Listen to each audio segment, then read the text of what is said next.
What a depressing episode of Dororo.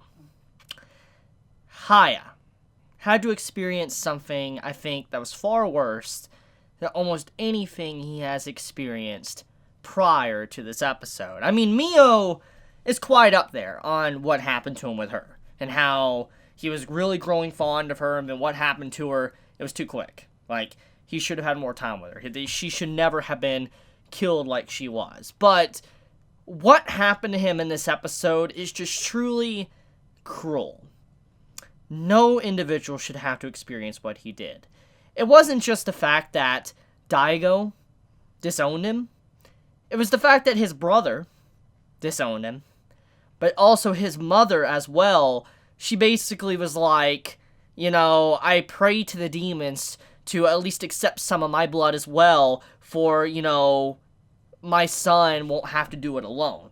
Basically, his mother downright admitted that without your sacrifice, everyone on this land would be suffering right now. And so she wasn't trying to say, give everything back to the man. She was like, let's keep going at it, but I want to be alongside of you while you do this. So the mother was trying to be good in her own way, but it fell flat because of the reasoning behind it. She still technically is going along with Daigo and the entire country using Haya for their own gain, which I'll get into. But I feel bad for Haya, because ever since the very beginning, actually ever since he really started to get his hearing back and he can hear things, and he's been talking to Dororo, he's been able to slowly understand what a mother means, like mom. Like, he's heard so many good things about the term mother, mom. And we've had a lot of little instances throughout this story, at least for this first half of Dororo, to where Haya has got to experience that mothers are awesome. They're individuals that give you hope and happiness.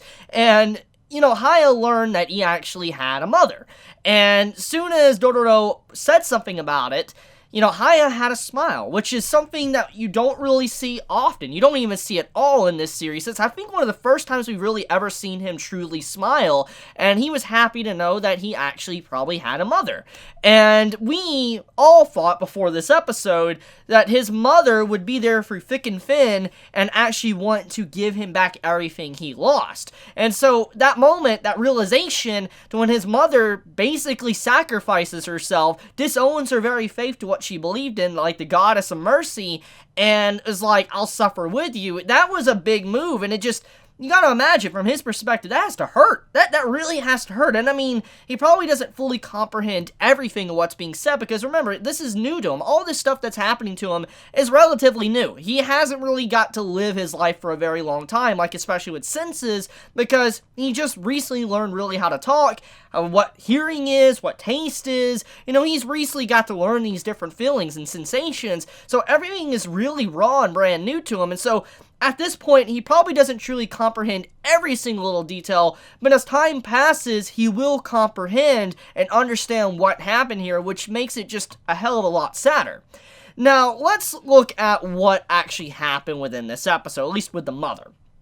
Now, the reason why I said the mother renounced her faith is because we gotta look at the bigger picture of what's been happening since the very beginning of the story, and why Daigo, what he did to his son, was so critical, and why the mother has kind of been that person that seemed to be with Haya since the very beginning. See, the mother, ever since the day that she lost her child and she thought her child was dead, she has been praying to the goddess of mercy, which was the statue. And we know that the statue, at least the goddess, sacrificed the head to be able to allow Haya to live. That's the whole reason why Haya was able to survive in the first place. And ever since that day, the mother has been praying daily, constantly. And we know this because every time we've seen her, she's been in that room praying.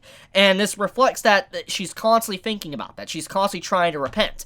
And then we see in this episode, when she finally confronts her child that she thought was dead, she actually is like seeing him suffer, seeing how everybody, it's thanks to his suffering, thanks to him sacrificing everything, even if it wasn't willingly, that their land is prospering. And so the mother realized in that moment that she couldn't possibly return the things back to her child, because if she did, then everybody else, countless people, will die and suffer. And so in that moment, instead of, trying to, give everything back to Haya, she wanted to suffer with him, which in turn made it to where the goddess of mercy was like, she just renounced her faith to me, and that would mean that she is actually a demon follower. And that's what happened to Daigo. Remember, Daigo, he renounced his faith, and he went to the hall to speak with all the demons, which resulted in what happened to Haya. So that's kind of what happened. There was a very similar circumstance. It's like the mother, she didn't mean to do it. Like, it's obvious that she didn't mean to renounce her faith, but because of her actions, it made it to where the goddess of mercy basically is done. It's no longer really offering protection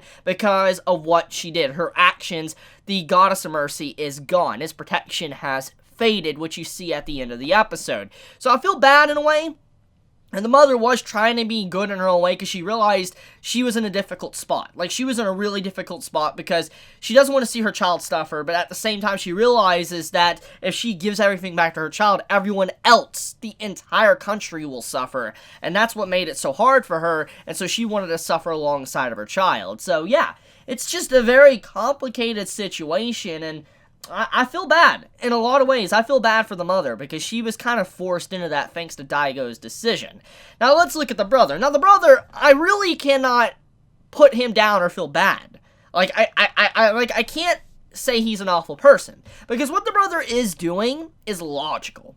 It makes a lot of sense. And I'm very thankful that he wasn't just written to be a jerk, be an evil brother. Because a lot of stories like this, typically when they're writing like a brother that's like an outcast and then finally coming out of nowhere, usually the rivaling brother is an actual enemy, a villain that just is not redeemable at all, and he just wants to bring down his sibling. And that's what I was worried about when it came to Haya's brother, that he would kind of be like that. But it's not the case, actually. The brother, he did decide to go against Haya, obviously, but the reason why he did that was not because he's just evil, but because he knows what's at stake. For instance, he talks to his brother, he's like, I don't agree with what our father did. I don't agree what you've had to sacrifice and what's been taken from you forcefully. I don't agree with it. But at the same time, I'm looking at the bigger picture here. That's what the brother's saying. He's like, if you take back everything and you continue to live, then our entire country will suffer. And so in this case, it's kind of like the sacrificing the minority for the majority.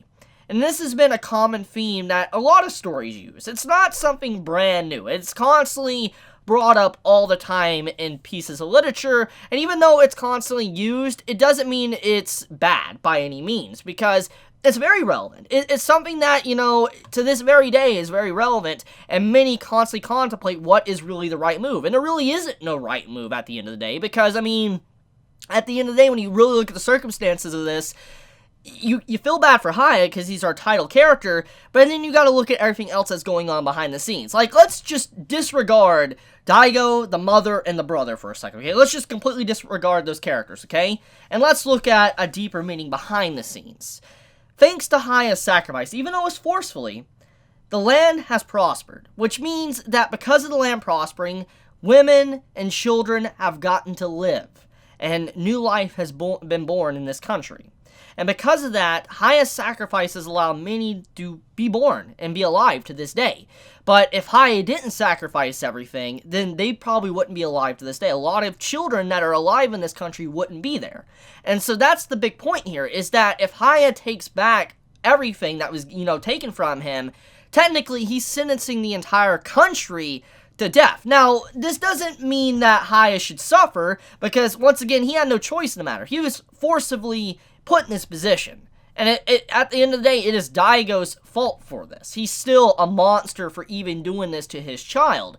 But you cannot fault the brother, and you cannot really look bad upon the people because they're completely unaware. They're unaware of the transaction that took place between Daigo and the demons, and they have no idea why they're still alive or why some of them are prospering is because of the sacrifice of Haya.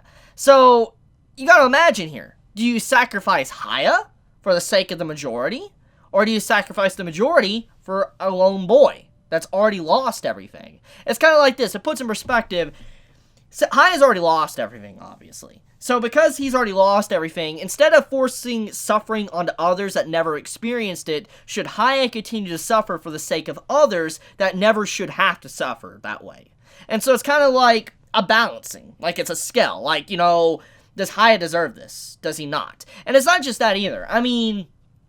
it's also the position that he's being labeled as a demon. And in a lot of cases he is, because what he's doing, taking down these demons, it's causing their country to suffer. And if he does take out all the demons, you know, you might as well be this plague, this monster coming in and just decimating everything. So the entire country, the people of the country, are labeling him as a demon, which is very ironic because he's just taking down demons that took away from him. And in a way, he's very similar to a demon, because he's just snatching things from the country, slowly just yanking it back. It's like it's mine, which it is his, but they don't know it. So, I like the story. The story of this is just super freaking good. Like, I love the little details here and there with just the weight of minority to majority and what really is the proper way to go about this. So, anyways, I do also want to mention the fact that within this episode, we have it to where the Hall of Hell or whatever, that actually has another demon apparently that's not really able to function properly. And it's going to be waking up very soon according to the old man. And so I feel like things are about to get a lot worse. And the question I have though, for that demon to kind of be still, to not be moving around, why is that? I would assume what was probably holding that back was probably the Goddess of Mercy. That's my assumption, because we gotta look at it from that perspective, is that the Goddess of Mercy has obviously played a role here, keeping Haya alive, and the Goddess of Mercy has to be really freaking strong to hold back all those demons by itself, and to save Haya from death.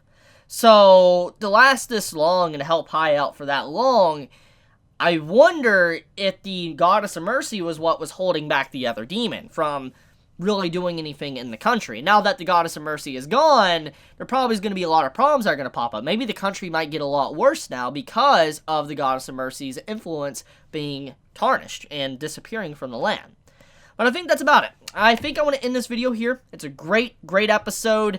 I love the story of this series. I'm super excited to see the second half, which, by the way, if you are unaware, we're going to be getting a new opening song, I'm assuming a new ending song, and we're going to have another whole other season of Dororo. Yeah, so this isn't the end. We're going to have literally another, like, I think 12, maybe 11 episodes left of this series, which means that we can look forward to it throughout the spring of anime 2019. I'm super excited and happy about that.